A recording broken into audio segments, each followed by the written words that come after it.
हमारा लेक्चर था उसमें हमने बात किया था इंडक्टिव इफेक्ट का और हमने समझा उसके एप्लीकेशन पार्ट को। आज हम समझने वाले हैं रिजोनेंस और कैसे उसकी हम रिजोनेटिंग स्ट्रक्चर को लिखते हैं। ठीक है, तो इनमें जो हमको डिफिकल्टीज आती हैं, इनमें हमको जो प्रॉब्लम आती है, इस लेक्चर के बाद आपको वो सब प्रॉब्लम नहीं आनी है। तो बिल्कुल ध्यान से समझें आज का लेक्चर। ठीक है, चलिए शुरू करते हैं। तो आज जो मैं बताने वाला हूँ वो है आपका रिजोनेंस। तो सबसे पहले रिजोनेंस मतलब समझिए, रिजोनेंस मतलब क्या होता है। किसी भी चीज का, जैसे अगर मैं बोलता हूँ कि ये जो हैंड है आपका, ठीक है, ये एक जगह से एक जगह क्या हो रहा है, आपका मूवमेंट हो रहा है इसका। मतलब अगर मैं इसको कंटिन्यू ऐसा मूव करता हूँ तो ये क्या कर रहा है, आपका रिजोनेंस कर रहा है। कहाँ? राइट साइड में, मीडियम एंड लेफ्ट साइड में। ठीक है, तो यहाँ पे क्या कर रहा है, जैसे जैसे मैं मूवमेंट कर रहा हूँ आपको ये समझ में आ रहा होगा कि मतलब ये एक ही है, तीनों जगह जो मतलब उपस्थित हो रहा है। ठीक है, तो समझिएगा इसको। रिजोनेंस मतलब क्या होता है कि कोई भी आपको कॉन्जुगेटेड मॉलिक्यूल का जो कॉन्जुगेटेड है सिंगल स्ट्रक्चर के द्वारा उसकी कंप्लीट स्टडी नहीं की जा सकती कि बॉन्ड डिस्टेंस, बॉन्ड लेंथ। ठीक है, तो जो नॉर्मली अगर हम देखें, एक मैं एग्जांपल लेता हूं बेंजीन। ठीक है, सभी को पता है कि बेंजीन एक ऐसा मॉलिक्यूल है जिसमें सभी भुजाएं एक समान होती हैं, परंतु अगर मैं इसका सिर्फ एक मॉलिक्यूल लेता हूं तो एक मॉलिक्यूल में क्या होगा कि यहाँ पे आपको पता है कि अल्टरनेट सिंगल बॉन्ड है और डबल बॉन्ड है। डबल बॉन्ड का जो बॉन्ड लेंथ होता है सभी को पता है कि इसका बॉन्ड लेंथ कितना होता है, 1.34 एंगस्ट्रॉम होता है। और सिंगल बॉन्ड का जो बॉन्ड लेंथ होता है वो कितना होता है, 1.54 होता है। ठीक है, अगर देखा जाए तो नॉर्मली होना क्या चाहिए था कि मतलब जो आपका सिंगल बॉन्ड है उसका लेंथ कितना 1.54 होना चाहिए और डबल बॉन्ड का कितना होना चाहिए, 1.34 होना चाहिए था।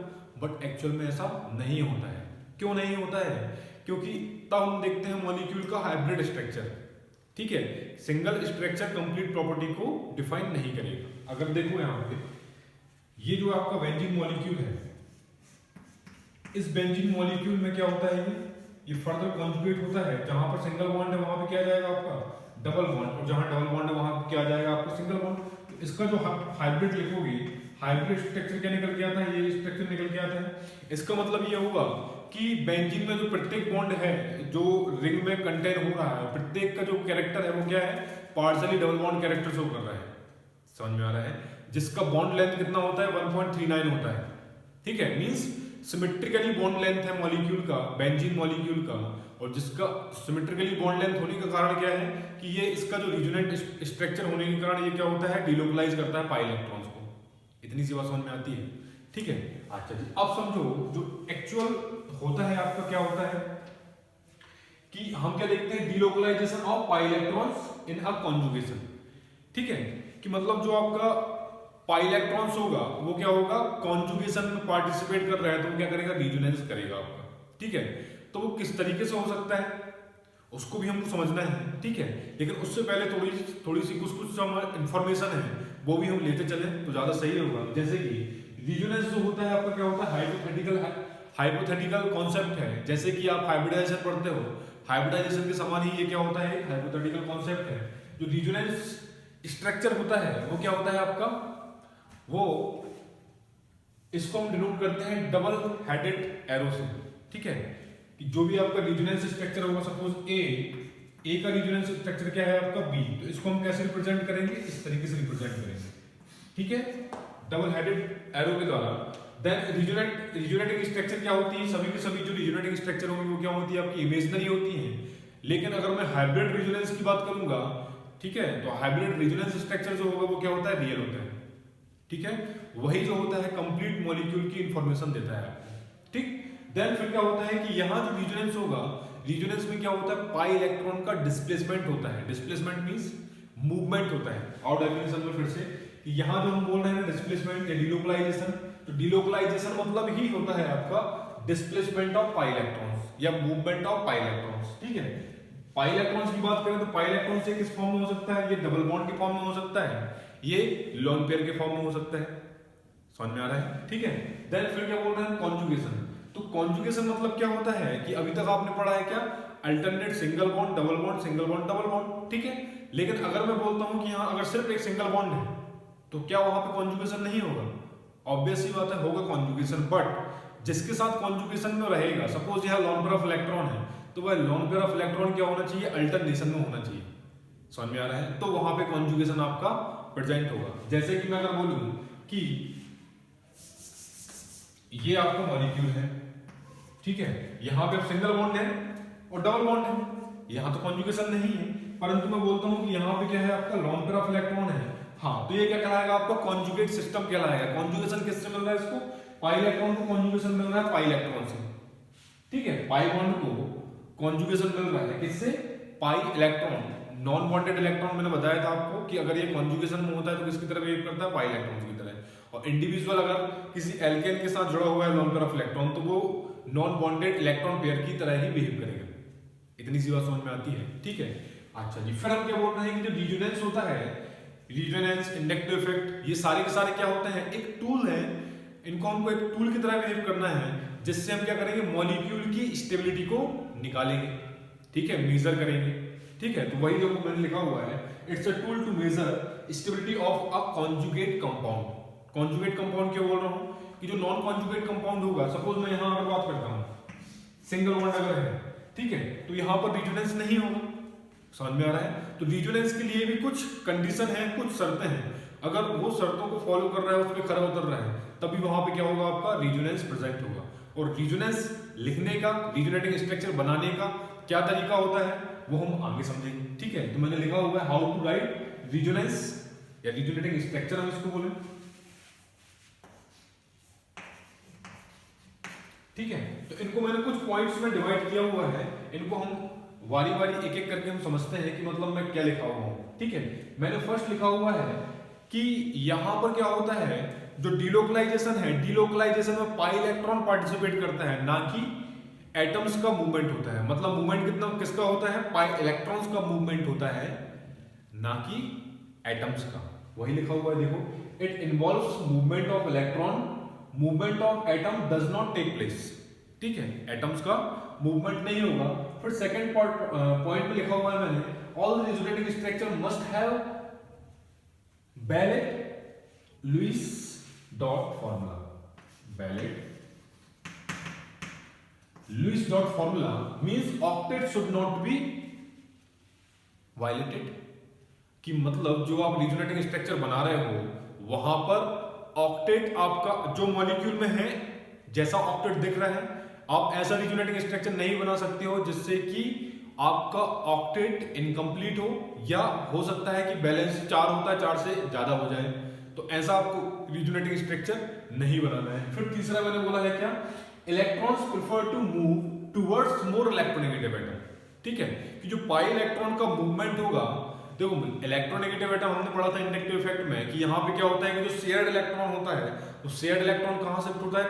टुवर्ड्स मोर इलेक्ट्रोनेगेटिव एटम, क्योंकि वो क्या करता है? उतनी स्ट्रेंथ के साथ इलेक्ट्रॉन को अपनी ओर खींचता है। सिमिलरली वहां पे कौन से bond? Sigma bonded electrons move करता है, मतलब सिग्मा बॉन्ड तो काफी स्ट्रांग होता है, आप सभी को पता है। यहाँ पे जो बॉन्ड होता है वो कौन सा होता है? पाई बॉन्ड होता है, और पाई बॉन्ड वीक होता है कंपेयर टू सिग्मा बॉन्ड। तो जो पाई इलेक्ट्रॉन का मूवमेंट होगा वो कहाँ पे होगा? टुवर्ड्स मोर इलेक्ट्रोनेगेटिव एटम होगा, ठीक है।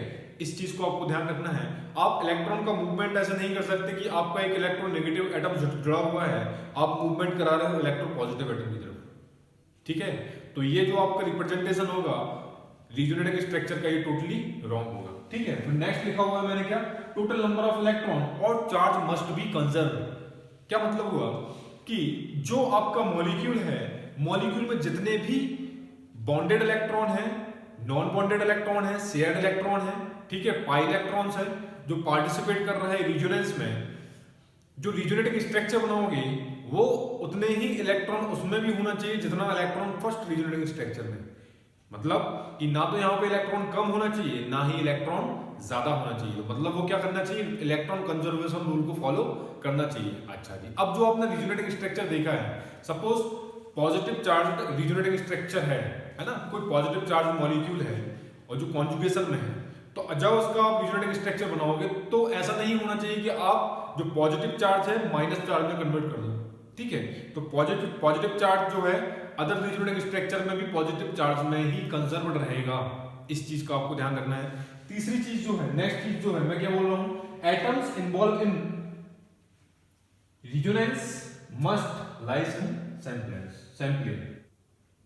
क्या मतलब हुआ इसका? सीधा सा मतलब ये हुआ कि जो भी आप रिजोनेटिंग स्ट्रक्चर बनाओगे, जिस भी मॉलिक्यूल का आप रिजोनेटिंग स्ट्रक्चर बना रहे हो, तो वो जो एटम है वो कहाँ पे होना चाहिए, आपका प्लेन में होना चाहिए। अगर प्लेन में नहीं होगा तो वो क्या करेगा, रिजोनेटिंग स्ट्रक्चर को फॉलो नहीं करेगा।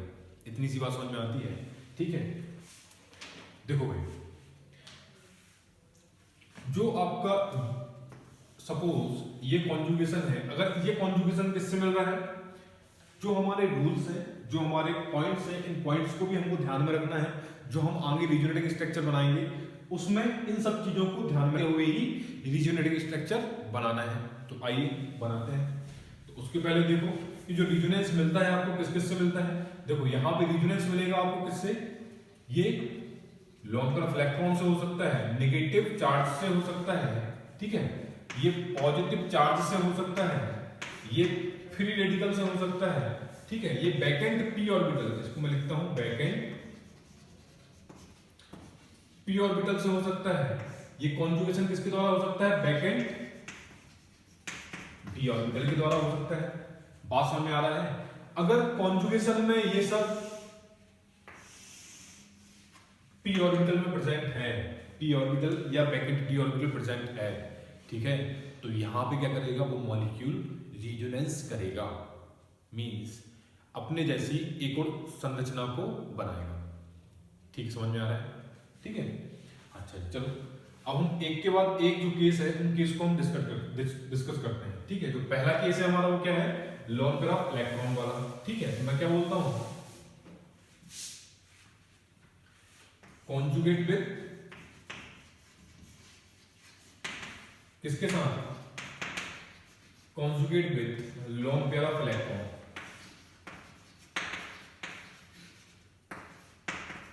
ठीक है। मतलब ये कि कॉन्जुगेशन है लेकिन वो किसके साथ है, लोन पेयर ऑफ इलेक्ट्रॉन के साथ है, ठीक है। देखो कैसे कि सपोज मैं एक सिंपल मॉलिक्यूल लेता हूं, ये आपका एक मॉलिक्यूल है, इसके साथ जुड़ा हुआ है आपका क्या, NH2 मॉलिक्यूल। तो आप सभी को पता है कि NH2 मॉलिक्यूल में क्या होता है, एक लोन पेयर ऑफ इलेक्ट्रॉन होता है कि नहीं, ठीक है। तो ये जो लोन पेयर ऑफ इलेक्ट्रॉन होगा, अच्छा जी देखो, अब अगर मैं इसको लिखूं तो ये कहां पे होगा प्रेजेंट, अब नहीं होना चाहिए दिक्कत, बताओ, बैकेंड पी ऑर्बिटल में होगा इसका पोजीशन, ठीक है। तो अगर बैकेंड पी ऑर्बिटल में होता है देन ये क्या करेगा, मूव करेगा टुवर्ड्स, देखो भाई अब एक चीज याद रखो कि मैंने लास्ट लेक्चर में भी बताया है कि जो इलेक्ट्रॉन का मूवमेंट होगा वो कहां से कहां होगा, इलेक्ट्रॉनिक सोर्स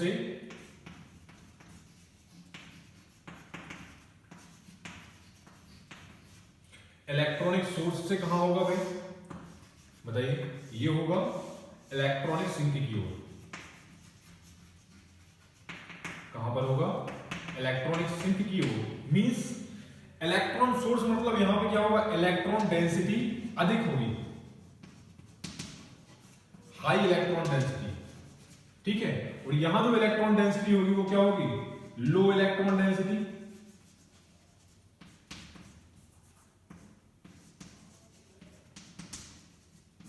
समझ में आ रही है बात। अब देखो इस नाइट्रोजन के पास इलेक्ट्रॉन डेंसिटी है लोन पेयर के फॉर्म में, तो ये क्या करेगा इस पी ऑर्बिटल में। अच्छा जी देखो यहाँ पे जो कॉन्सेप्ट होगा आपका, अगर मैं यहाँ पे अगर लिख देता हूँ कि पाई स्टार सीसी में जो है इलेक्ट्रॉन दे रहा है, तो ये बात आपको सिंपली डाइजेस्ट नहीं होगी। लेकिन जो आने वाला लेक्चर है हमारा एमओटी पे जब जाएंगे हम, तो एमओटी के बाद ये आपको एग्जैक्टली क्लियर होगा कि जो हम कर्व एरो के द्वारा, ठीक है, मूवमेंट कराते हैं, मूवमेंट कराने के बाद फिर आपको पता चलेगा कि मतलब ये इलेक्ट्रॉन कहां जा रहा है, ठीक है।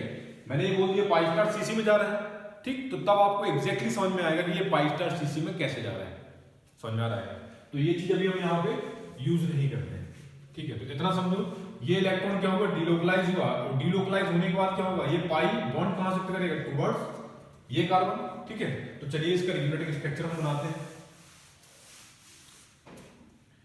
तो इसका रिजोनेटिंग स्ट्रक्चर दूसरा क्या बन जाएगा, ये बन जाएगा, माइनस चार्ज कहां पे आएगा, यहां पर, और जो नाइट्रोजन था अब यहां पे क्या हो जाएगा, डबल बॉन्ड आ गया ना, NH2। देखो जैसे ही लोन पेयर ऑफ इलेक्ट्रॉन दिए कार्बन को, तो यहां पे क्या हो गया, इलेक्ट्रॉन डेफिशिएंसी के कारण यहां पे क्या आ जाएगा, पॉजिटिव आ जाएगा, समझ में आ रहा है। अब नेक्स्ट जो रिजोनेटिंग स्ट्रक्चर बनेगी वो क्या बनेगी, ये फर्दर मूव करेगा, और ये पाई बॉन्ड कहां मूव करेगा, टुवर्ड्स कार्बन, तो ये क्या बन जाएगा भाई, ये बन जाएगा आपका NH2 माइनस कहां पे आ गया, यहां पर डबल बॉन्ड ये आ गया। तो इस तीनों ये क्या कहलाएंगे, इसकी रिजोनेटिंग स्ट्रक्चर कहलाएंगे। समझ में आ रही है बात। तो ये तीनों स्ट्रक्चर अगर पता होगा तभी जाके आप एग्जैक्ट मॉलिक्यूल को डिफाइन कर पाओगे कि अगर मैं कंपेयर करता हूं इसको किसी एल्केन एमीन से, तो ये आप बता पाओगे कि यहाँ जो बॉन्ड N और C बॉन्ड है, ये NC बॉन्ड जो है शॉर्टर है कंपेयर टू एल्केन एमीन। ठीक है, सपोज मैं यहाँ पे लेता हूँ CH3 लाइक दिस मॉलिक्यूल, अगर मैं लेता हूँ NH2, ठीक है, तो मैं ये बता पाऊंगा बहुत आसानी से कि यहाँ जो बॉन्ड लेंथ है इसके कंपेयर में क्या है, कम है। क्यों? क्योंकि यहाँ partially double bond character show कर रहा है। क्यों? क्योंकि ये लोन पेयर ऑफ इलेक्ट्रॉन क्या है, कॉन्जुगेशन में प्रेजेंट है। इतनी सी बात समझ में आती है। ठीक है, और एग्जांपल लेता हूं मैं इसके, देखो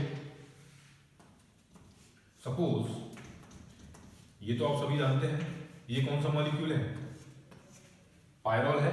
तो पायरोल पे जो लोन पेयर ऑफ इलेक्ट्रॉन होता है नाइट्रोजन पे, ये कहां मूव करता है, टुवर्ड्स पाई बॉन्ड। ठीक है, तो पाई बॉन्ड कहां मूव कर जाएगा, टुवर्ड्स कार्बन।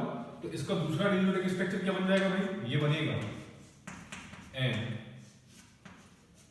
डबल बॉन्ड कहां पे आ गया, आप देखो यहां आ गया, और इसके पास क्या आ जाएगा, पॉजिटिव, और यहां माइनस है, माइनस। देन फर्दर ये मूव करेगा, ये पाई बॉन्ड कहां से पकड़ जाएगा, टुवर्ड्स कार्बन, और यहां क्या बन जाएगा, देखो ये रिजोनेटिंग स्ट्रक्चर इन्हीं को हम बोल रहे हैं क्या, कैनोनिकल स्ट्रक्चर। अगर ये निकालते बन रहा है तो आगे आप जो है electrophilic substitution, nucleophilic substitution at heterocyclic molecule at aromatic molecule, ये आप बहुत आसानी से बता पाओगे।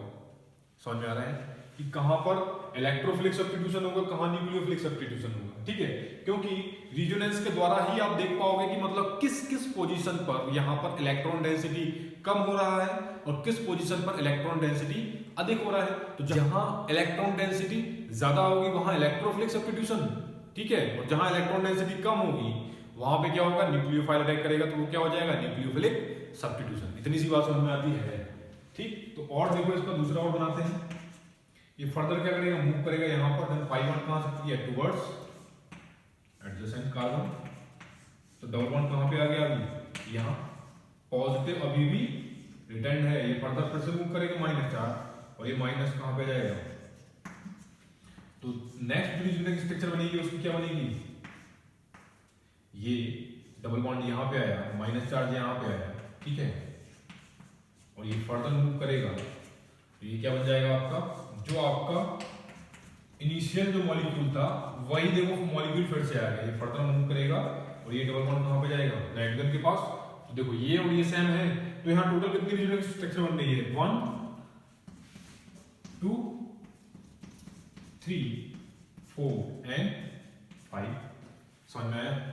अच्छा जी, अब आपके मन में एक क्वेश्चन उठ रहा होगा कि नाइट्रोजन सर यहाँ पे कैसे मतलब पार्टिसिपेट कर लिया। तो मैंने क्या बोला कि नाइट्रोजन अगर कॉन्जुगेशन में होगा तो ये किसकी तरह बिहेव करेगा, लोन पेयर ऑफ इलेक्ट्रॉन की तरह बिहेव ना करके पाई इलेक्ट्रॉन की तरह बिहेव करेगा। समझ में आ रहा है, ठीक है। तो ये क्या था आपका, conjugate with lone pair of electron. एक एग्जांपल और लेता हूं मैं, फिर इसको नेक्स्ट मूव करते हैं, ठीक है। देखो ये तो आपको सबको पता है OH है ना, बहुत आराम से सभी लोगों को पता है ये कौन सा मॉलिक्यूल है आपका, फिनोल मॉलिक्यूल है। अच्छा जी, फिनोल मॉलिक्यूल में मुझे क्या करना है, रिजोनेटिंग स्ट्रक्चर, कैनोनिकल स्ट्रक्चर मुझे इसकी बनाना है। देन ये क्या करेगा, सोर्स है, सोर्स से कहां मूव करेगा, सिंक की ओर। तो ये जैसे ही मूव करेगा ये पाई इलेक्ट्रॉन शिफ्ट करेगा टुवर्ड्स कहां, कार्बन। तो ये बन जाएगा डबल बॉन्ड OH, यहां आ जाएगा पॉजिटिव नेगेटिव डबल बॉन्ड, ये फर्दर मूव करेगा, नेगेटिव चार्ज कहां मूव किया, यहां पर। देन यहां नेगेटिव चार्ज आएगा कहां, अनदर कार्बन पर। तो ये डबल बॉन्ड OH, ठीक है, ये माइनस, देन फर्दर मूव करेगा तो ये क्या हो जाएगा आपका, डबल बॉन्ड OH प्लस। अच्छा जी, प्लस क्यों आ रहा, समझ में आ रहा है सभी को, क्योंकि इसने अपना लोन पेयर ऑफ इलेक्ट्रॉन कहां दिया, सिस्टम को दे दिया ना। देन ये फिर से मूव करेगा तो ये क्या बन जाएगा, इनिशियल जो स्टेज था इसका, उस इनिशियल स्टेज पे ये फिर से लौट के आ जाएगा, ठीक है। परंतु यहां पे हुआ क्या है, देखो बॉन्ड शिफ्ट कर गया। तो यहाँ टोटल जो रिजोनेटिंग स्ट्रक्चर बनता है वो कितनी बनती है आपकी, 4 रिजोनेटिंग स्ट्रक्चर इसका बनेगा। ठीक है, 1 2 3 4। अच्छा जी, यहाँ ध्यान देने वाली बात ये है कि आपने एक चीज देखा होगा यहाँ पर कि अगर मैं फिनॉल की अगर बात करता हूं, इसका जो आप रिजोनेटिंग हाइब्रिड स्ट्रक्चर जो बनाओगे, ये पूरा मूवमेंट कर रहा है ना यहाँ पे इलेक्ट्रॉन, तो नेगेटिव चार्ज कहाँ पे आ रहा है, आर्थो पे आ रहा है, दोनों आर्थो पे आ रहा है, और कहाँ पे आ रहा है, पैरा पे आ रहा है। देखो एक ये आर्थो पोजीशन है, ये पैरा पोजीशन, और ये फर्दर आर्थो पोजीशन। ठीक है, तो यहाँ पर इलेक्ट्रॉन डेंसिटी ज्यादा हो रही है, इट मींस यहाँ पे ये क्या करेगा, किसी भी इलेक्ट्रोफाइल से इंटरेक्ट करेगा और इलेक्ट्रोफिलिक सब्स्टिट्यूशन देगा। इतनी सी बात समझ में आती है। ठीक, तो चलिए हम नेक्स्ट की तरफ बढ़ते हैं। कैनोनिकल स्ट्रक्चर अगर आपसे निकालते आ रहा है तो यकीन मानिए काफी प्रॉब्लम्स आपकी मतलब सॉल्व हो जाती है। ठीक है, अब बढ़ते हैं हम किसकी तरफ, नेगेटिव चार्ज।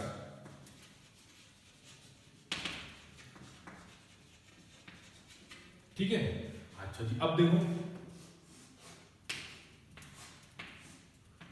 ये नेगेटिव चार्ज है, तो नेगेटिव चार्ज का मूवमेंट कहां पे होगा, नेगेटिव चार्ज मूव करेगा टुवर्ड्स, जैसे कि हमने किया था। ठीक है, तो यहां क्या बन जाएगा, ये बन जाएगा डबल बॉन्ड, यहां पे आया ना, और ये पाई बॉन्ड कहां चला जाएगा, इसके पास माइनस चार्ज आएगा, देन डबल बॉन्ड। ठीक है, देन फर्दर क्या होगा, ये माइनस चार्ज मूव करेगा और ये डबल बॉन्ड कहां पे आएगा, एडजेसेंट कार्बन पर, माइनस चार्ज के फॉर्म में। ठीक है, तो ये क्या बना इसका रिजोनेटिंग स्ट्रक्चर। अगर हाइब्रिड स्ट्रक्चर में इसको बनाता हूं तो हाइब्रिड स्ट्रक्चर क्या हो जाएगा, ये टोटल इलेक्ट्रॉन का मूवमेंट हो रहा है, टोटल इलेक्ट्रॉन का मूवमेंट हो रहा है, माइनस चार्ज कहां कहां आ रहा है, यहां पे आ रहा है, यहां आ रहा है, और यहां आ रहा है। समझ में आ रही है बात। ठीक है, अच्छा जी, और देख लो, ये माइनस चार्ज। अच्छा जी, अब देखो माइनस चार्ज है तो ये कहां मूव करेगा, towards benzene, towards pH ring. तो यहां पे क्या बन जाएगा, यहां बन जाएगा आपका, जैसे ही मूव किया तो यहां आ गया CH डबल बॉन्ड आ गया ना, और ये वाला पाई बॉन्ड कहां शिफ्ट करेगा, टुवर्ड्स कार्बन, तो यहां पे आ गया माइनस चार्ज, ये डबल बॉन्ड। ठीक है, देन फर्दर क्या होगा, ये नेगेटिव चार्ज मूव करेगा, ये माइनस चार्ज कहां पे आया, यहां पर, और ये फिर से क्या बन जाएगा आपका CH2, यहां डबल बॉन्ड आ गया, यहां डबल बॉन्ड, माइनस चार्ज ये हो गया, हुआ कि नहीं, डबल बॉन्ड, ये डबल बॉन्ड, ये फिर से मूव करेगा यहां पर, माइनस चार्ज कहां पे आएगा, यहां। समझ में आ रहा है, यानी फिर से मूव किया यहां पर, कौन सा स्टेज, इनिशियल स्टेज आ जाएगा, तो ये हो जाएगा आपका क्या, CH2 minus double bond, double bond, double bond. इतनी सी बात समझ में आती है। तो इसका कितना रिजोनेटिंग स्ट्रक्चर मिलेगा आपको, 4 रिजोनेटिंग स्ट्रक्चर मिलेगा। क्या कॉमन चीज नजर आई, कॉमन चीज ये नजर आई कि अगर बेंजीन रिंग से कोई हाई इलेक्ट्रोनेगेटिव एटम जुड़ा हुआ है, या ऐसा एटम जुड़ा हुआ है जिसके पास इलेक्ट्रॉन डेंसिटी है नेगेटिव के फॉर्म में या फिर लोन पेयर के फॉर्म में, तो वो क्या करता है, आर्थो और पैरा पोजीशन पर इलेक्ट्रॉन डेंसिटी को इंक्रीज करता है। इतनी सी बात समझ में आती है। ठीक, तो ये हुआ एग्जाम्पल किसका, नेगेटिव चार्ज का। और अगर देखना है एक बार और देख लो भाई, ये है हमने पढ़ा हुआ, ये क्या होता है आपका एरोमेटिक कंपाउंड है ना, साइक्लोपेंटाडाइनाइल। ठीक है, तो यहां पे क्या होगा, ये भी मूवमेंट करेगा, देन यहां पे आ गया डबल बॉन्ड, माइनस चार्ज कहां पे आया, यहां पे, देन माइनस चार्ज पर फिर से मूव करेगा, तो ये कहां पे जाएगा, माइनस चार्ज यहां पर, देन ये कहां पे, डबल बॉन्ड यहां आया, ये माइनस चार्ज यहां पे आया। ठीक है, और एक डबल बॉन्ड यहां पे था, देन फर्दर मूव करेगा और ये कहां पे आएगा, मींस इस साइक्लोपेंटाडाइनाइल में जितने भी कार्बन हैं उन सभी कार्बन पर ये नेगेटिव चार्ज क्या करेगा, मूव करेगा। और मूव करेगा इट मींस जो इलेक्ट्रॉन डेंसिटी होगी पांचों के पांचों कार्बन पर, जो इलेक्ट्रॉन डेंसिटी होगी वो क्या होगी, सभी के लिए, वो सभी के लिए सेम होगा। ठीक है, जैसे ही ये मूव किया यहां पे आ जाएगा माइनस। ठीक, और जैसे ये मूव करेगा तो ये अपनी इनिशियल स्टेज में जाएगा, ये माइनस चार्ज। ठीक है, तो यहां पर कितना, 5 रिजोनेटिंग स्ट्रक्चर निकलता है। अगर इसका हाइब्रिड जो आप बनाओगे, हाइब्रिड क्या बनाते हैं हम, हाइब्रिड यही तो बनाओगे। ठीक है, माइनस चार्ज, तो ये प्रत्येक जो कार्बन है, प्रत्येक कार्बन क्या कर रहा है, 1 फिफ्थ जो है कंट्रीब्यूशन कर रहा है माइनस चार्ज का। समझ में आ रहा है? यहाँ पर कितना कंट्रीब्यूशन हो रहा है, क्योंकि प्रत्येक कार्बन पर नेगेटिव चार्ज आ रहा है, तो कंट्रीब्यूशन कितना होगा, 150 का होगा। इतनी सी बात समझ में आती है? ठीक है, तो ये हुआ नेगेटिव चार्ज मूवमेंट का। अगर ये कॉन्जुगेशन में है तो ऐसे रीजनरेटिंग स्ट्रक्चर शो करेगा। और अगर मैं बात करता हूं किसकी, फ्री रेडिकल, ठीक है, अब मैं बात कर रहा हूं किसकी, फ्री रेडिकल की। तो फ्री रेडिकल में क्या हो जाएगा भाई बताओ। सपोज एक एग्जांपल लेता हूं मैं, ये एक मॉलिक्यूल है, ठीक है। अब यहां पे बता, यहां पे आपको पता है कि जो फिजन होता है कितने प्रकार से होता है, 2 प्रकार से होता है। बंध का विभाजन कितने प्रकार से होता है, 2 प्रकार से हमने पढ़ा है। एक होता है होमोलिटिक फिजन, एक होता है हेटेरोलिटिक फिजन, ठीक है। होमोलिटिक फिजन में क्या होता है, फ्री रेडिकल फॉर्मेशन होता है, ये कंडीशनल होता है, कंडीशन पर डिपेंड करता है जब इसका फॉर्मेशन होगा, ठीक है। और जो हेटेरोलिटिक फिजन होता है, यहाँ पे क्या होता है, कैटायन एंड एनायन का फॉर्मेशन होता है, ठीक है। तो किस तरीके से मूवमेंट होगा इसका, ऐसे, देन ये क्या बन जाएगा आपका, यहां एक फ्री रेडिकल जनरेट हुआ, यहां फ्री रेडिकल है ना, ये डबल बॉन्ड है। अब देखो इसके बीच में और इसके बीच में क्या हो जाएगा, बॉन्ड फॉर्मेशन होगा। तो यहां ये बॉन्ड फॉर्मेशन होगा, तो यहां पे आ जाएगा डबल बॉन्ड। फ्री रेडिकल कहां पे आ गया, यहां पर, ठीक। अब यहां फिर से क्या होगा, एक पाई बॉन्ड फिर से होमोलिटिक फिजन होगा, ये फ्री रेडिकल यहां जनरेट हुआ, डबल बॉन्ड, ठीक है। अच्छा जी, ये पहले फ्री रेडिकल था, तो अब डबल बॉन्ड कहां पे जनरेट हो जाएगा भाई बताओ। अब डबल बॉन्ड कहां पे आ जाएगा, यहां पर आ जाएगा, और ये फ्री रेडिकल कहां आ गया, यहां पर आ गया, ठीक है। और कितना रिजिड स्ट्रक्चर मिल रहा है इसका भाई, 4 रिजिड स्ट्रक्चर मिल रही है, ठीक है। और देख लो एग्जांपल, सपोज ये मॉलिक्यूल है, तो इस मॉलिक्यूल में भी क्या होगा, ये बॉन्ड शिफ्ट होगा, फ्री रेडिकल कहां पे जाएगा, यहां पे जाएगा। समझ में आ रहा है, ये क्या हो रहा है, डिस्प्लेसमेंट ऑफ फ्री रेडिकल। हमने क्या पढ़ा, displacement of negative charge, displacement of lone pair electron या पाई इलेक्ट्रॉन्स, और डिस्प्लेसमेंट ऑफ फ्री रेडिकल, ठीक है। अब हम नेक्स्ट देखते हैं, देखो मैंने जितने भी एग्जांपल बताया यहाँ पे, यहाँ पे फ्री रेडिकल है ना, तो यहाँ पे देखो मैंने क्या बताया था, चार्ज मस्ट बी कंजर्व। तो यहाँ चार्ज कंजर्व्ड है, जितना टोटल इलेक्ट्रॉन है शेयर्ड या बॉन्डेड इलेक्ट्रॉन वो भी क्या है, कंजर्व है। उनमें कोई, जितना भी मैंने रिजिड स्ट्रक्चर बनाया उसमें किसी प्रकार का डिस्टॉर्शन हुआ क्या, नहीं। जो इनिशियल स्टेज में था, जो इनिशियल रिजिड स्ट्रक्चर में जितने इलेक्ट्रॉन्स थे, जितने चार्ज था, जो पाई इलेक्ट्रॉन डेंसिटी थी, वही सभी रिजिड स्ट्रक्चर में आपको देखने को मिलेगा। मैंने ये नहीं किया कि कहीं पे इलेक्ट्रॉन डेंसिटी को बढ़ा दिया, कहीं पे इलेक्ट्रॉन डेंसिटी को कम कर दिया, ऐसा नहीं करना है। अगर ऐसा रिजिड स्ट्रक्चर बनाओगे तो वो क्या करेगा, वो रिजिड स्ट्रक्चर आपका सही नहीं होगा। इस चीज का आपको ध्यान रखना है, ठीक है। क्या लिखा आपने, अब देखो कॉन्जुगेशन विथ पाई बॉन्ड, ठीक है। तो कॉन्जुगेशन कैसे पाई बॉन्ड से होगा, ये सिंपली है, ये 1,3 ब्यूटाडाइन आई। अब देखो ये सभी के सभी क्या है, कॉन्जुगेटेड मॉलिक्यूल है, किसके साथ कॉन्जुगेशन में है, पाई बॉन्ड के साथ कॉन्जुगेशन में है। तो जब इसका रिजिड स्ट्रक्चर बनाओगे तो यहाँ पे क्या होगा, मूवमेंट होगा। कैसे, देखो ये पाई बॉन्ड शिफ्ट होगा टुवर्ड्स इसको, या तो जिस डायरेक्शन में आप मूव कर रहे हो ना, यहाँ कोई इलेक्ट्रोनेगेटिव एटम नहीं है, तो मूवमेंट कहां पे होगा ये आप छोड़ दीजिए, कहीं पे भी आप मूवमेंट करा सकते हो, लेफ्ट साइड में या फिर राइट साइड में। लेकिन ध्यान रहे कि जिस साइड में आप मूवमेंट करा रहे हो, तो जितना भी रिजिड स्ट्रक्चर बना रहे हो, तो मूवमेंट कहां पे होना चाहिए, उसी डायरेक्शन में होना चाहिए। ऐसा नहीं करना है कि पहले लेफ्ट डायरेक्शन में कर दिया फिर राइट डायरेक्शन में कर दिया, वो रॉन्ग हो जाएगा आपका, ठीक है। तो सपोज ये पाई इलेक्ट्रॉन कहां शिफ्ट हुआ, यहाँ पर, तो यहाँ क्या हो गया भाई, देखो ये नेगेटिव चार्ज जनरेट हुआ और यहाँ पे क्या आ गया आपका पॉजिटिव। ये पाई बॉन्ड फिर कहां शिफ्ट होगा, यहाँ शिफ्ट होगा, ठीक है। तो ये क्या हो जाएगा, यहाँ डबल बॉन्ड आ गया, यहाँ क्या हुआ पॉजिटिव और यहाँ पर नेगेटिव जनरेट हुआ, ठीक है। तो ये वो क्या हो जाएंगे, इसकी रिजोनेटिंग स्ट्रक्चर हो जाएंगे। इस सेकंड मॉलिक्यूल में भी क्या होगा, सेम वही होगा। और इसकी कितनी रिजोनेटिंग स्ट्रक्चर बनेगी भाई, देखो यहाँ पे कितना मिल रहा है आपको, 3 रिजोनेटिंग स्ट्रक्चर मिल रहा है, और यहाँ पे कितना मिलेगा,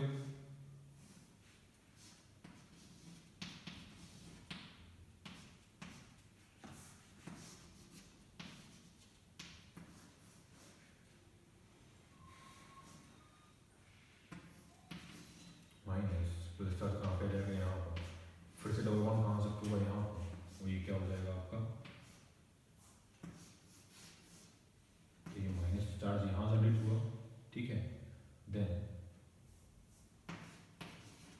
एक डबल बॉन्ड यहाँ पे है, एक डबल बॉन्ड यहाँ, तो यहाँ पे क्या आ गया आपका ये पॉजिटिव चार्ज। ठीक है, तो ये क्या होंगी इसकी 4 रिजोनेटिंग स्ट्रक्चर होंगे। ठीक है, यहाँ देखो तो यहाँ पे कॉन्जुगेशन कहाँ पे है, ये double bond single bond double bond single bond double single double, तो कॉन्जुगेशन कैसा चलेगा, ये चलेगा।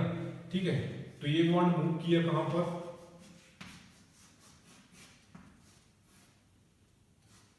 ये माइनस चार्ज आया यहाँ पर और ये हो गया आपका पॉजिटिव।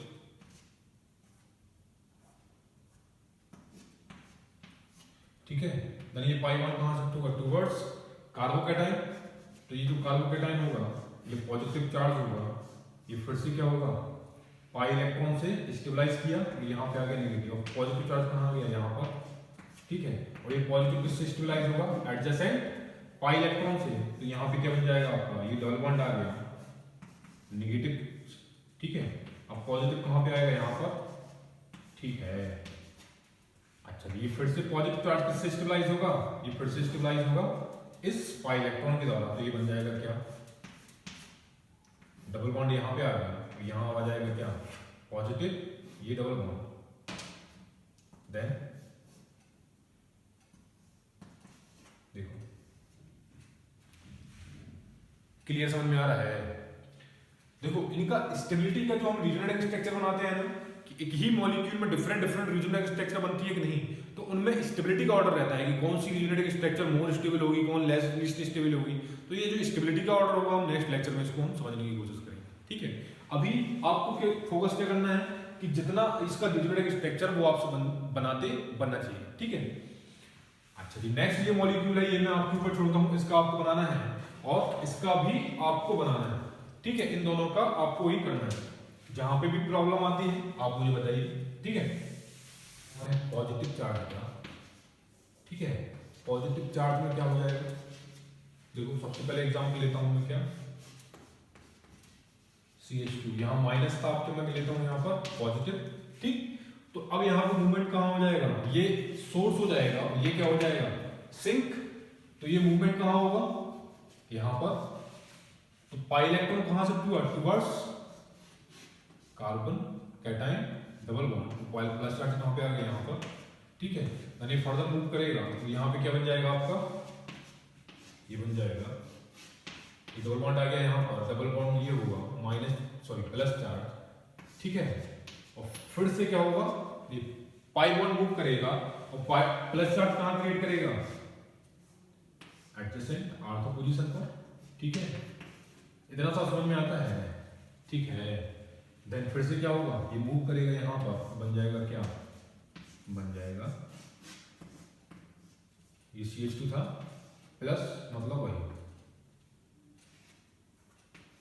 ठीक है, प्लस चार्ज आ गया ये, तो ये फर्स्ट स्ट्रक्चर और लास्ट जो फिफ्थ स्ट्रक्चर वो सेम है, तो यहाँ पर कितना रीजनल स्ट्रक्चर बन रहा है इसका 4 रीजनल स्ट्रक्चर बन रहा है ना, तो 4 रीजनल स्ट्रक्चर में आपको एक चीज कॉमन दिख रहा होगा कि यहां पर आर्थो पोजीशन पर, पैरा पोजीशन पर, आर्थो पोजीशन पर। ठीक है, जब इसका आप जो हाइब्रिड बनाओगे, सपोज ये जो हाइब्रिड है इसका, तो यहां पे कहां कहां इलेक्ट्रॉन डेंसिटी, एक आर्थो पे, पैरा पे और ठीक है यहां पे क्या हो रहा है इलेक्ट्रॉन पॉजिटिव चार्ज क्रिएट कर रहा है ना, जब इलेक्ट्रॉन का मूवमेंट कर रहे हैं तो यहाँ पे क्या है पॉजिटिव चार्ज आ रहा है। इट मींस यहाँ पे क्या है इलेक्ट्रॉन डेफिशिएंसी है, तो जो भी न्यूक्लियोफाइल आएगा, न्यूक्लियोफाइल कहाँ अटैक करेगा अगर इन दी केस यहाँ पर न्यूक्लियोफिलिक सब्स्टिट्यूशन होने की पॉसिबिलिटी है तो, है ना, कॉमन जो हम कॉमन सेंस लगाते हैं कि यहाँ आर्थो और पैरा पोजीशन पे क्या इलेक्ट्रॉन डेंसिटी की कमी है ना, तो न्यूक्लियोफाइल कहाँ पर जुड़ेगा, जहाँ पर इलेक्ट्रॉन की कमी होगी तो कहाँ पे जुड़ेगा, यहाँ पे आके जुड़ेगा। ठीक है, तो ये हमने एक बेसिक आइडिया लगा लिया कि मॉलिक्यूल में हम कहाँ पे इसके थ्रू हम बता पा रहे हैं कि कहाँ कहाँ इलेक्ट्रॉन डेंसिटी कम हो रही है और कहाँ कहाँ इलेक्ट्रॉन डेंसिटी ज्यादा हो रही है। तो देखो कितना हेल्पफुल है, आगे आपकी रिएक्शन मैकेनिज्म में जो काम आएगा वो यही सब चीजें काम आने वाली है। ठीक है, तो ये हम बेसिक तैयार कर रहे हैं। ठीक है, तो इस बेसिक को आपको बहुत आराम से, बहुत इत्मीनान से धीरे धीरे कवर करिए इसको। ठीक है, और ये आगे आपको बहुत ज्यादा हेल्प देने वाला है। ठीक, तो अब अच्छा एक एग्जांपल मैं उसका और ले लेता हूं भाई, ये जो ट्रोपोलियम कार्बोकैटायन होता है, ठीक है, तो यहां पे भी देखो क्या होगा मूवमेंट, ये शिफ्ट करेगा टुवर्ड्स कार्बन, तो यहाँ कितना रिजोनेटिंग स्ट्रक्चर बनेगा, देखो जी। वो एग्जाम्पल कई सारे हैं, लेकिन हम आपको सिर्फ समझाने की कोशिश कर रहे हैं और बताने की कोशिश कर रहा हूं मैं कि कैसे इसका रिजोनेटिंग स्ट्रक्चर आप निकालोगे और कैसे इसको ड्रॉ करना है। तो ड्रॉ करते आपसे आना चाहिए, अब इसमें कोई प्रॉब्लम नहीं आना चाहिए। तो पॉजिटिव चार्ज कहाँ पे जाएगा, यहाँ आ जाएगा, ठीक है। देन फर्दर ये मूव करेगा तो पॉजिटिव चार्ज कहाँ पे जाएगा,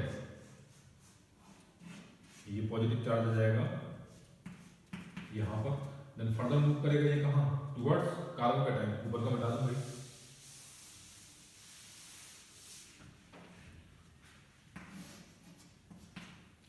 तो ये क्या हो जाएगा, जैसे ही यहां मूव करेगा पॉजिटिव चार्ज कहां पर जाएगा जी, पॉजिटिव चार्ज आ जाएगा यहां पर, डबल बॉन्ड कहां पे आ गया, यहां पर, ठीक है। देखो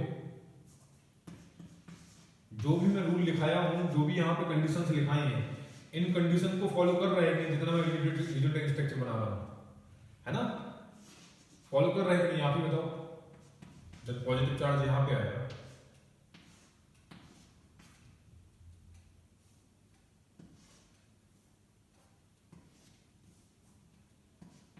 जैसे ही शिफ्ट करेगा पॉजिटिव चार्ज यहाँ पे आएगा और डबल बॉन्ड कहाँ पे आ जाएगा, यहाँ पर, ठीक है। देन फिर से मूव कराओगे तो फिर से मूव कराने के बाद क्या हो जाएगा, ये बॉन्ड फिर से शिफ्ट होगा टुवर्ड्स इस कार्बोकैटायन। तो यहाँ कितनी बनी, 1 2 3 4 5 और ये 6 है। तो जैसे ही यहाँ मूव कराओगे यहाँ पे आ जाएगा क्या, कार्बोकैटायन। देन फिर से क्या करेगा, ये मूव करेगा, चलिए लिख लेते हैं, ये कार्बोकैटायन, ठीक है। देन फिर से क्या करेगा, ये मूव करेगा वो बना लेगा क्या, ये स्ट्रक्चर, ठीक है। तो यहाँ टोटल कितनी मिलेगी, 7 रिजोनेटिंग स्ट्रक्चर मिलेंगी। इसका मतलब क्या हुआ कि अगर कोई कॉन्जुगेटेड साइक्लिक मॉलिक्यूल में पॉजिटिव और नेगेटिव चार्ज आता है तो वह नेगेटिव और पॉजिटिव चार्ज कंप्लीट रिंग में डिलोकलाइज होगा, ठीक है। फ्यूरॉन थायोफ्रीन की, अगर मैं फ्यूरॉन का पायरोल की अगर हम बात करते हैं तो वहां पे भी क्या है, लोन पेयर ऑफ इलेक्ट्रॉन है, तो वह लोन पेयर ऑफ इलेक्ट्रॉन भी क्या करेगा, कंप्लीट रिंग में मूवमेंट करेगा, ठीक है। तो यहां पर कितना 7 रिजोनेटिंग स्ट्रक्चर मिलती है। अगर मैं बात करता हूं, इनको मैं कंपेयर करूं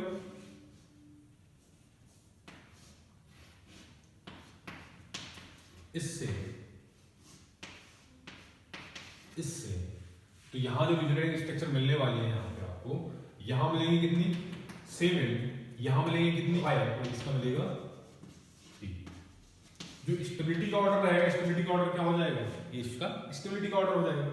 इतनी सी बात समझ में आती है, ठीक है। अब हम नेक्स्ट मूव करते हैं कहां पर, p ऑर्बिटल या बैकेंड d ऑर्बिटल में,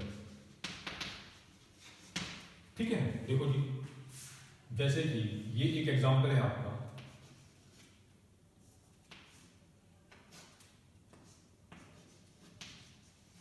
BH2 कैसा होता है सभी को पता है कि नहीं, BH2 क्या होता है आपका, ये लुईस एसिड की तरह बिहेव करता है। किसकी तरह बिहेव करता है, लुईस एसिड की तरह बिहेव करता है। लुईस एसिड क्यों है, क्योंकि यहां पर क्या है, बैकेंड p ऑर्बिटल होता है।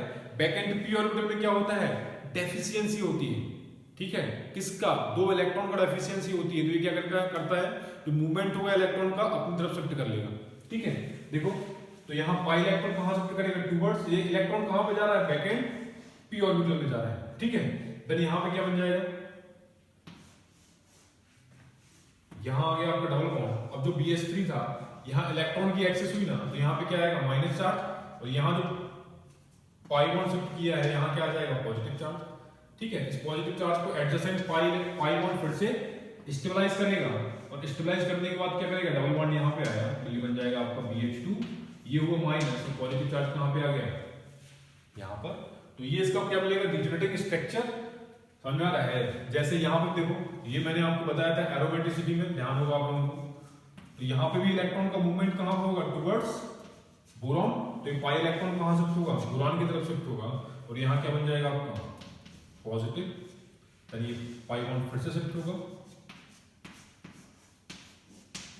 बी, तो यहाँ पे बन जाएगा डबल बॉन्ड, और यहाँ आ जाएगा ये नेगेटिव है, ये भी नेगेटिव होगा, यानी यहाँ पे आ जाएगा पॉजिटिव चार्ज। ये फिर से क्या करेगा, मूव करेगा, तो यहाँ बन जाएगा आपका क्या, दूसरा रिजोनेटिंग स्ट्रक्चर। ये डबल बॉन्ड, प्लस चार्ज कहाँ पे आ गया यहाँ पर, ठीक है, और ये फिर से मूव करेगा तो ये क्या बन जाएगा आपका बी डबल बॉन्ड माइनस है ना यहाँ पर, तो -1 को लिखना है। तो देखो जैसे ये सब क्रिया पॉजिटिव कहाँ पर आ गया यहाँ पर, ये डबल बॉन्ड, और जो लास्ट रिजोनेटिव स्ट्रक्चर बनेगा वहां पे क्या बनेगा, एक पाई बॉन्ड शिफ्ट होगा टुवर्ड्स इस कार्बन का टाइम, तो बन क्या जाएगा आपका ये बन जाएगा डबल बॉन्ड। तो कितना रिजोनेटिव स्ट्रक्चर बना इसका, 5 रिजोनेटिव स्ट्रक्चर बना ना, तो 5 रिजोनेटिव स्ट्रक्चर मतलब क्या हो रहा है कि इलेक्ट्रॉन का मूवमेंट प्रत्येक एटम पे हो रहा है। इस 5 मेंबर जो रिंग है जिसमें से बोरान भी उसमें इंक्लूड है, उन सभी में क्या हो रहा है, इलेक्ट्रॉन का मूवमेंट हो रहा है, समझ में आ रहा है। जहां पर बोरान जो है जिसके पास क्या है, वैकेंट p ऑर्बिटल है, वैकेंट p ऑर्बिटल के कारण ही क्या हो रहा है, होल रिंग में इलेक्ट्रॉन का डिलोकलाइजेशन हो रहा है। इतनी सी बात समझ में आती है। अब हम देखते हैं वैकेंट d ऑर्बिटल के कारण कैसे रिजोनेंस क्रिएट होगा। बोर्ड देखो भाई, सबसे बढ़िया एग्जांपल मैं आपको बताता हूं कि उसके पहले एक चीज और समझो कि ये SH है, ठीक है, ये Cl है, और सपोज ये Cl इस CH2 मॉलिक्यूल है जिसके पास नेगेटिव चार्ज है, ठीक है, तो ये भी तो कॉन्जुगेशन में है कि नहीं, तो ये पाई बॉन्ड शिफ्ट करेगा टुवर्ड्स सल्फर। क्यों कर रहा है, क्योंकि ये जा रहा है आपका कहां पर, वैकेंट d ऑर्बिटल में जा रहा है, और यहां क्या हो जाएगा आपका डबल बॉन्ड, और ये हो जाएगा आपका प्लस चार्ज, ठीक है। फर्दर यहां पे भी देखो क्लोरीन में भी वैकेंट d ऑर्बिटल होता है कि नहीं, तो ये कहां जा रहा है, वैकेंट d ऑर्बिटल, समझो इस चीज को, वैकेंट d ऑर्बिटल में जा रहा है इलेक्ट्रॉन, ठीक है। तो यहां पे क्या जनरेट होगा, पॉजिटिव चार्ज क्रिएट होगा, और यहां पे क्या आ जाएगा, अच्छा जी, जैसे ही इसके पास इलेक्ट्रॉन आ रहा है तो ये क्या हो जाएगा, देखो इलेक्ट्रॉन अगर दे रहा है कहीं पे तो उसके पास आएगा पॉजिटिव, क्योंकि वहां पे डेफिशिएंसी आ रही है, और इलेक्ट्रॉन उसके पास अगर आ रहा है तो वहां पे क्या होगा, इलेक्ट्रॉन की अधिकता होगी ना, तो वहां पे आ जाएगा आपका माइनस चार्ज, समझ में आ रहा है, ठीक है। और यहाँ पे भी क्या होगा, ये माइनस चार्ज मूव करेगा कहां पर, क्लोरीन के वैकेंट d ऑर्बिटल में, और ये क्या बनाएगा आपका CH2, मतलब कि negative charge stabilize by vacant orbital of chlorine, किस केस में, इस केस में भी। और पाई बॉन्ड भी क्या हो रहा है, स्टेबलाइज हो रहा है किसके द्वारा, वैकेंट d ऑर्बिटल के कारण, समझ में आ रहा है। एक बहुत बढ़िया एग्जांपल है ना, जैसे कि डाइथाइन का आप देखते हो, तो डाइथाइन में आप लोगों को कंफ्यूजन होता है कि भाई यहाँ ये जो स्ट्रक्चर हम बनाते हैं कि पहले हम क्या करते हैं, कार्बन को हम प्रोडक्ट कराते हैं डाइथाइन से, देन यहाँ पे आप रिएक्शन कराते हो बुली से, ब्यूटाइल लिथियम से, और ब्यूटाइल लिथियम से रिएक्शन कराने के बाद यहाँ जो माइनस चार्ज आ रहा है, ठीक है, तो अब ये माइनस चार्ज हम बोलते हैं कि ये स्टेबलाइज है, इसलिए यहाँ जनरेट हो रहा है, ठीक है। मतलब हमने क्या किया, यहाँ पर रिवर्सिबिलिटी ऑफ चार्ज कर दिया, पहले पॉजिटिव चार्ज था, इलेक्ट्रॉन डेफिशिएंसी थी, यहाँ पे क्या हो गया, इलेक्ट्रॉन की अधिकता होगी, मींस कि ये नेगेटिव चार्ज इसलिए आया है क्योंकि ये स्टेबलाइज हो रहा है किसके द्वारा, vacant d orbital of sulphur. इतनी सी बात समझ में आती है, ठीक है। तो यहां पे जाएगा माइनस चार्ज आएगा कि नहीं आएगा ना, तो फिर से क्या होगा कि इसका जो मूवमेंट होगा यहाँ पे भी जाएगा, ये भी तो वैकेंट d ऑर्बिटल है ना, तो ये क्या हो जाएगा,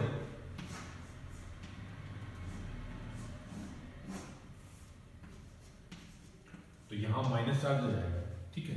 अच्छा जी, ध्यान देने वाली बात यह है कि जब भी कोई यहां पर इलेक्ट्रोफाइल आएगा तो ये इलेक्ट्रोफाइल कहां मूव कर देगा, कहां पर इंटरेक्ट करेगा, इस कार्बन से जहां पर नेगेटिव चार्ज था, ठीक है। नेगेटिव चार्ज को वैकेंट d ऑर्बिटल क्या कर रहा है, स्टेबलाइज कर रहा है। इतनी सी बात समझ में आती है। आगे जब हम रिएक्शन पढ़ेंगे तो वहां पर भी देखते हैं कि जब हम मैथिल क्लोराइड की रिएक्शन किसी एक्वस KOH के साथ कराता हूं, तो एक्वस KOH के साथ कराने के बाद क्या होता है, वहां पर न्यूक्लियोफिलिक सब्स्टिट्यूशन होता है और Cl- निकल जाता है, और Cl- के पास जो नेगेटिव चार्ज आता है वो कैसे स्टेबलाइज होता है, वैकेंट d ऑर्बिटल के कारण, ठीक है। वहां कोई कॉन्जुगेशन नहीं है, बस मैं आपको बताना चाह रहा हूं कि वो नेगेटिव चार्ज कहां पे जा रहा है, excess of electron stabilize by vacant d orbital, ठीक है।